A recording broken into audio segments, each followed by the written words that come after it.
Tsy mitsaha mitombo ny isan'ireo olona matin'ny COVID-19 sy voamarina fa mitondra ny tsimokaretina coronavirus. Olona raiky ambin'ny folo indray no namoy ainy vokatry ny VALANARETINA COVID-19 eto Madagasikara omaly voalohan'ny volana Aprily araka ny tatitra novokarin'ny teo anivon'ny ainamanjerim-panjakana androany zoma.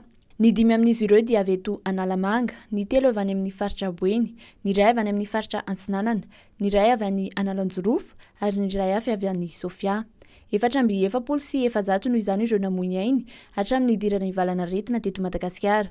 Nitombo ihany koa ireo voamarina fa mitondra ny VALANARETINA COVID-19 ny alakamisy lasa teo. Misy 2,700 izy ireo ary ny 300 amin'izy ireo dia avy eto Analamanga avokoa.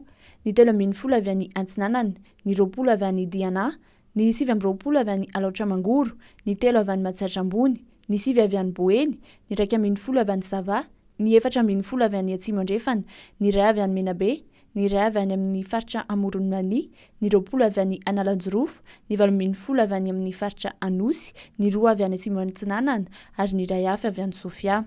Mbola misy marary 4,700 amin'izao no sabony ary ny 3,700 amin'izy ireo dia mampiseho fahasarotana.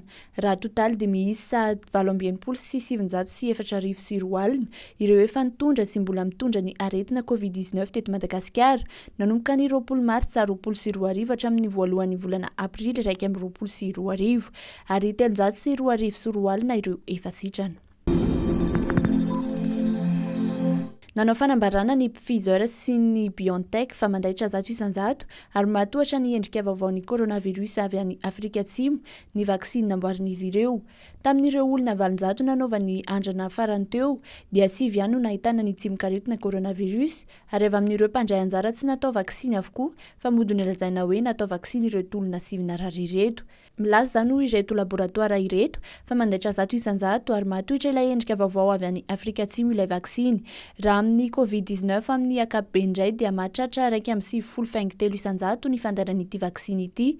Olona 7,394 no nanaovana andrana ka nahita ny vokatra io. Rehefa naray maso nandritra ny enim-bolana taoriany nahazo tsindrona faharoa tamin'ny vaksiny. Anisan'ireo vaksiny telo nahazo alalana tao Eropa ny vaksiny novokarin'ny Pfizer. Izy araka izany no orinasa voalohany nanambara fa matohitra ireo variant misy amin'izao fotoana ny vaksiny novokariny. Angingina ny paska ny Antsirabe amin'ity. Manoloana ny firongatry ny VALANARETINA COVID-19 manerana ny nosy dia nandray fanapahan-kevitra manafoana ny fitsangatsanganana any an-toerana mandritra ny alahady sy ny alatsinain'ny paska ny manapahefana any an-toerana. Araka ny tatitry ny zandarmaria any an-toerana dia toerana maro no tsy ho azon'ny mpivarotra sy ny mpitsangatsangana idirana.